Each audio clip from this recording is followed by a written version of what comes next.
दिन में काम करने के साथ ही रात को आराम करना भी उतना ही जरूरी होता है। कभी कभी हमें ज्यादा लालच भारी पड़ सकता है। ये कहानी उसी के बारे में है। एक रेलवे स्टेशन पर एक रात की गहरी अंधकार में विभिन्न ऑटो ड्राइवर खड़े थे। आवागमन के साथ ही ये ड्राइवर यात्रीगण को उनके गंतव्यों की ओर ले जाने का काम कर रहे थे। जैसे जैसे रात बढ़ी, ज्यादातर ड्राइवर अपने घरों की तरफ रवाना हो गए, जिसके परिणामस्वरूप घाट स्टेशन पर सिर्फ थोड़ी भीड़ बची। इसी दौरान एक ऑटो ड्राइवर विजय ने भी अपनी आवागमन की तैयारी की। वह भी ड्राइव करके घर जा रहा था, लेकिन फिर उसे याद आया कि एक पैसेंजर ट्रेन की आवागमन का समय है। इसके बाद विजय और कुछ और ऑटो चालक ट्रेन की प्रतीक्षा में रुक गए। जब रात बढ़ती चली गई, तो बादलों ने आसमान को काले चादर से ढक दिया, जिससे चांद की किरणें समाप्त हो गईं। अचानक ही बादल गरजने लगे और बिजलियां चमकने लगीं, जिसके चलते आवागमन बिल्कुल अंधकार में हो गया। यथाशीघ्र पैसेंजर ट्रेन स्टेशन पर आए। ड्राइवर विजय का ध्यान ट्रेन से उतरते हुए एक युवती की ओर गया। उसके कंधे पर एक बैग और हाथ में एक सूटकेस था। युवती सीधे विजय के पास आई और बोली, मुझे सीतापुर जाना है। विजय ने कहा, रात के समय बहुत ही देर हो चुकी है, इसलिए किराया 1000 रुपये होगा। लेकिन अगर आप सुबह जाना चाहती हैं, तो मैं सिर्फ 500 रुपये में ही आपको छोड़ दूंगा। युवती ने जवाब दिया, मुझे अभी जाना है। युवती ने कहा, मैं आपको अभी 500 रुपये देती हूँ, क्योंकि मेरे पास अभी सिर्फ 500 रुपये ही है। मैं आपको घर पहुँचकर बाकी के पैसे दे दूंगी। विजय ने उसके प्रस्ताव को स्वीकार किया और बोला, मैडम, आप ऑटो में बैठिए। कुछ ही देर में विजय ने युवती को उसके गंतव्य के पते पर पहुंचा दिया। युवती ऑटो से उतरते ही जल्दी से अपने घर की ओर चली गई और विजय से कहा कि मैं आपको बाकी के 500 रुपये देने आती हूँ। विजय करीब आधे घंटे जितना इंतजार करता रहा, किंतु वो युवती विजय को पैसे देने के लिए नहीं आई।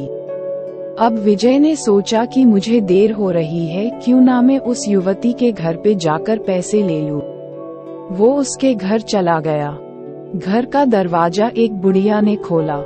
विजय ने उससे कहा कि एक मैडम यहाँ ऑटो से आई थी, उन्हें मुझे मेरे 500 रुपये देने हैं। वो अब तक पैसे लेकर बाहर नहीं आई। बुढ़िया ने हैरानी से पूछा, कौन मैडम? यहाँ तो मैं और मेरे पति के अलावा और कोई नहीं रहता है। हाँ, मेरी बेटी पहले रहती थी, लेकिन वो 3 सालों से यहाँ नहीं रह रही है। विजय बोलने लगा, क्यों, अब वो कहाँ रहती है? मैंने शायद आपकी ही बेटी को यहाँ तक छोड़ा है।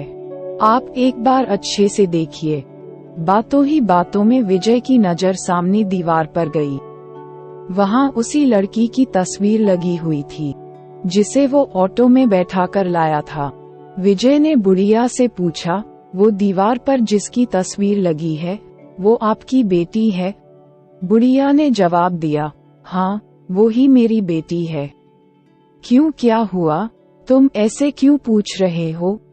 जवाब सुनते ही विजय बोल पड़ा, माताजी, मैंने कहा था न कि मैं आपकी बेटी को ही घर लाया हूँ।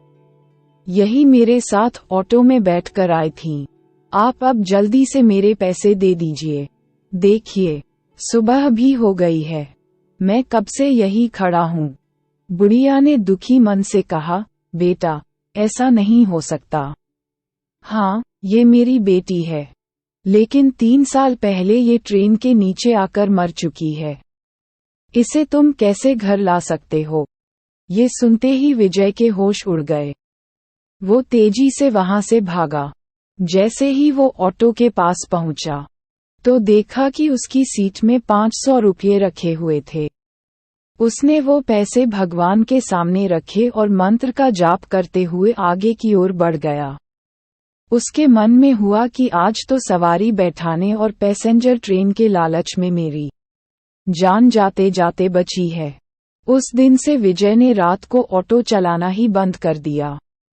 वो सिर्फ दिन के समय सवारी लाता व ले जाता और रात को घर में आराम से सोता है।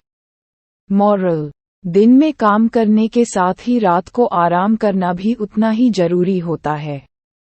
कभी कभी हमें ज्यादा लालच भारी पड़ सकता है।